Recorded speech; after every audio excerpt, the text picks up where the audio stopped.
Tonight's big story details an officer-involved shooting, one that happened in Weirton a month ago. Thanks for joining us. I'm Luli Ortiz. And I'm Rich Pierce. This afternoon, investigators held a press conference where they released very detailed information about what happened the night a man from Pennsylvania passed away. News 9's Ryan Eldridge attended that press conference. He joins us live with what he's learned. Ryan.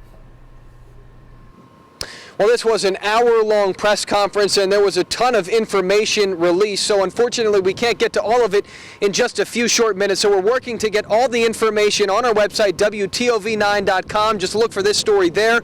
And of course, if you can't get to a website tonight, we'll have more for you tonight at 10 and 11. That being said, let's dive into this long press conference that took place at the Hancock County Courthouse. It, of course, had to deal with the case of Ronald Williams, Jr., who was shot and killed by an officer in the early morning hours of May 6th. In Weirton. Prosecutor Jim Davis has concluded that the shooting was justified after what he described as a brief confrontation with Weirton police that ended when Williams failed to comply and directed a gun at an officer. Now, none of that would have happened if it wasn't for a 911 call made by a female who described the frightening altercation with Williams when he arrived uninvited and intoxicated just before 3 a.m. Today, Davis said the female was not at fault, that Williams was hit behind the ear, and that the investigation took too long. This has taken a lot longer than I'm comfortable with, that any of us are comfortable with. But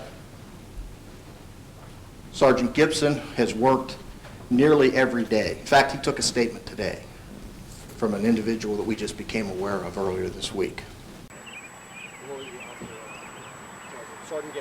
Davis says Williams was at a local club for several hours before the incident where witnesses say he became sexually aggressive towards a female patron. The officers in the case have been to counseling, but they are now back on the job. Now, investigators say they do not have access to dash cam footage that adequately showed the scene. They also don't have any body cam footage because that's something that the Weirton Police Department is still working on obtaining. Right now, they say they are struggling with the financing, but of course, they see the value of it in the future. Now, we are still working to get more information from this press conference to you. As I mentioned, you can see more on our website, WTOV9.com, or tune in later tonight at 10 and 11. Reporting live, I'm Ryan Eldridge, News 9 at 6.